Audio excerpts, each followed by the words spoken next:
ఏవండి, రోజూ ఈ పచ్చడితో అన్నం తినలేకపోతున్నాను. కాస్త పులుసైనా చేసుకొని తిందాం కదా. నోరు మూసుకో. పచ్చడి అన్నం వల్ల వంటికి చాలా లాభాలున్నాయి.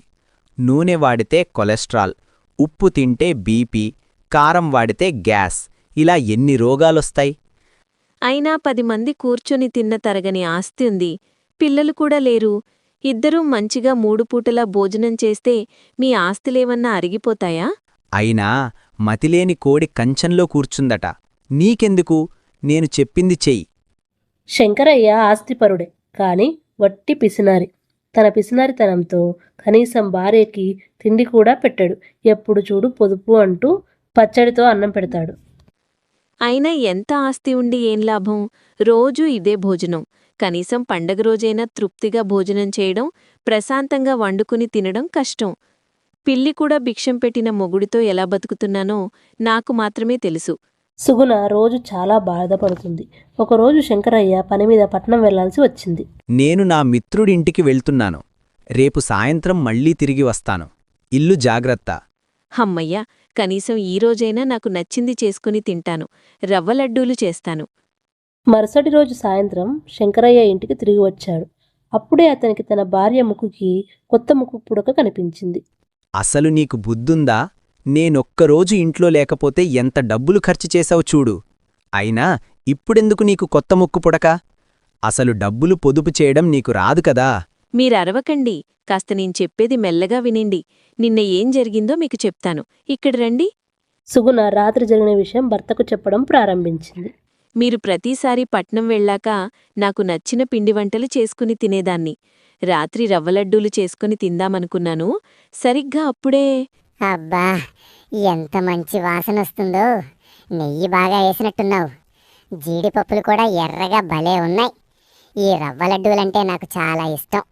అంటూ ఒక ఆడదయ్యం నా ముందుకొచ్చింది. నాకు దాన్ని చూడగానే భయమేసింది. కొద్దిగా ధైర్యం చేసుకుని గిన్నెలో 2 లడ్డూలు పెట్టాను. అది అవి తిని ఆ ముక్కుపొడుగా అందులో పెట్టి వెళ్ళిపోయింది. అంతే. శంకరయ్యకి బంగారం పేరు వినగానే ఎక్కడలేని ఆశ పుట్టుకొచ్చింది. ఇంకా కావాలి అనిపించింది. అన్నట్టు చెప్పడం మర్చిపోయాను. ఆ దయ్యానికి మగవాళ్లంటే నచ్చదట. వాళ్ళని చూస్తే చాలా భయమేస్తుందట. అందుకే అదెప్పుడూ మీరున్నప్పుడు మన ఇంట్లోకి రాలేదంట. ఈ పని ముందే చేసుంటే ఇప్పటికే చాలా బంగారం పోగు చేసేదానివి. అయినా ఇప్పటికి మించిపోయింది ఏం లేదు. ఇక నుండి నేను రోజూ రాత్రు బయటకు వెళతాను. నువ్వు ఆ దయ్యానికి నచ్చింది వండిపెట్టి రోజూ కొత్త బంగారు నగలు తెచ్చుకో. సుగుణ కూడా సరే అని రోజూ ఓ పిండి వంటకం చేసేది. రాత్రికి దయ్యం వచ్చి వాటిని తిని ఆమెకి ఇంకొన్ని బంగారు నగలు ఇచ్చేది. కమ్మలు, హారం, అలా కొన్ని నగలు పోగు చేసింది. ఈ చిన్న చిన్న నగలు సరిపోవడం లేదు. ఒకటేసారి హారం 7 వారాల నగలు అడుగు. ఒకేసారి చాలా బంగారం పొందొచ్చు. సరేనండి, మీరు చెప్పినట్లే ఈసారి అడుగుతాను. ఈరోజు భక్ష్యాలు చేస్తాను. నిన్న వచ్చినప్పుడు చెయ్యమని మరీ చెప్పింది నాకు. శంకరయ్యకి ఒక ఆలోచన వచ్చింది. ఈసారి తనే ధైర్యం చేసి దయ్యాన్ని నగలు అడుగుదామని భార్యకు తెలియకుండా వెళ్లి మంచం కింద దాక్కున్నాడు. రాత్రి అయ్యింది. సుగుణ భక్ష్యాలు చేసి నెయ్యి వేసుకొని తృప్తిగా తింటుంది. పాపం అదంతా చూస్తున్న శంకరయ్యకి కోపం వచ్చింది. ఒసేయ్ ఏం చేస్తున్నావ్? అన్నీ నువ్వే తినేశావ్. ఇప్పుడా దయ్యం వస్తే దానికి ఏం పెడతావ్? నా ప్లాన్ అంతా పాడు చేశావ్. అది కాడండి, దయ్యం, బంగారం ఇదంతా ఉట్టి అబద్ధం. రోజూ పిండి వంటలు చేసుకుని నేనే తింటున్నాను. మీరు తిడతారని అలా అబద్ధం చెప్పాను. ఎంత మోసం చేశావ్? మరా బంగారమెక్కడిది? అదసలు బంగారమే కాదు, 1 గ్రామ్ గోల్డ్, పూత బంగారం. భార్య చేసిన పనికి శంకరయ్యకి చాలా కోపం వచ్చింది. భార్యని గట్టిగా తిడుతున్నాడు.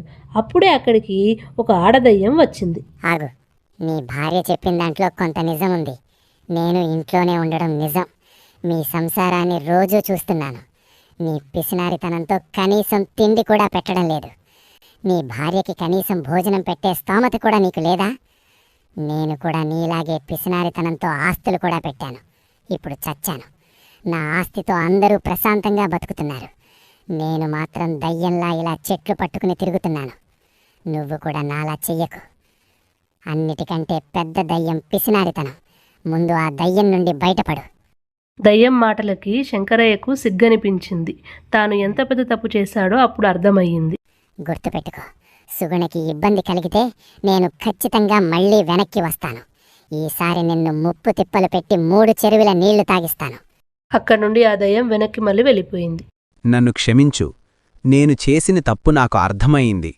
ఇక నుండి పిసినారిలా కాకుండా మంచి భర్తగా ఉంటాను. కలిసి కొత్త జీవితం ప్రారంభిద్దాం.